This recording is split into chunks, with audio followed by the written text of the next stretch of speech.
A few days ago, a scientific community were all smiles as they reported evidence of seeing the black hole at the center of the Milky Way. Looking through the Event Horizon Telescope to view this black hole, named Sagittarius A star, and seeing the lopsided effects black holes have on light and matter must have been like how Galileo felt when looking through his telescope, and confirming that the Sun, and not the Earth, is the center of our solar system. In fact, the news the other day actually confirmed Einstein's theory of relativity, that, in part, gravity, and consequently the gravitational pull of black holes, warp space and time. Thinking about this stuff is fun, and as much as anything, those scientists looked like they were having a blast in that news conference. I bet they felt like $1 million.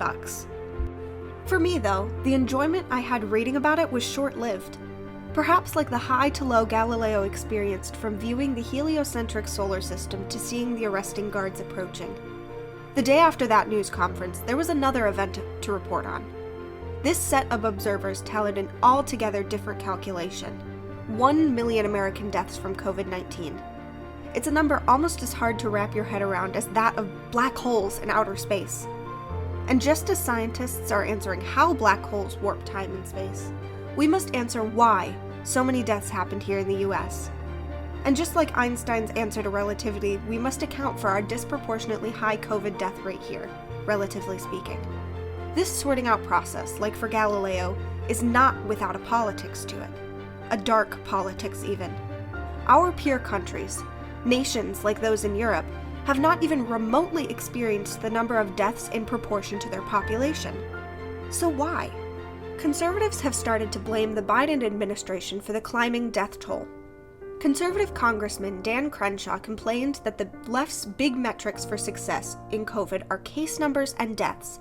So by those metrics, Biden is far more of a failure. Way more people have died. Now what this administration is finding out is that they owe the Trump administration an apology.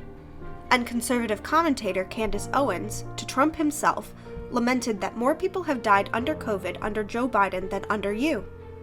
Unsurprisingly, the list of conservatives spewing this distortion goes on and on.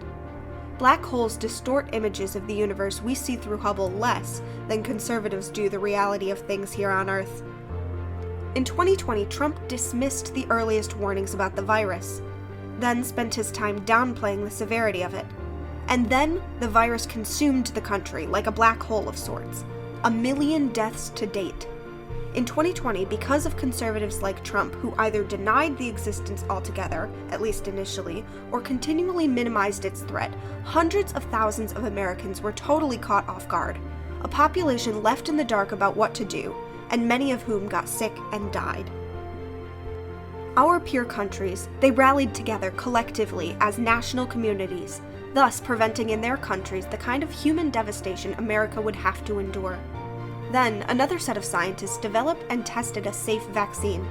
And by early 2021, the shots were available to most Americans, and available to all in the most vulnerable groups, the same groups who weren't spared because of the feckless response of conservatives like Trump and others early on. The thing is, though, while large swaths of the American population chose to get vaccinated, other groups did not, would not. And so people in the US continued to die, again at much higher rates comparatively than our peer countries. Why? Those whose death toll was lopsidedly high subscribed to what proved to be a dangerous ideology: conservatism. They called the virus a hoax.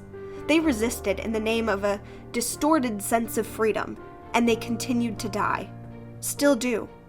So when conservatives suggest that Biden is responsible for the tens of thousands of conservative deaths in 2021 because of their conservative anti-vax ideology, it is utterly disingenuous.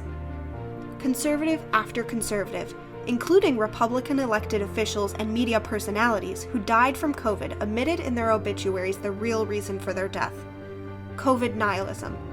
And while their communications people irresponsibly failed to name their cause of death, they were quick to highlight the deceased's purported service to a perverse theory of American freedom long held by conservatives. Freedom for them, but much less so than for others. For conservatives, apparently there's freedom in dying of COVID. They proclaim ideological victory in some sense of freedom over science, until they cling to their nurses for the vaccine.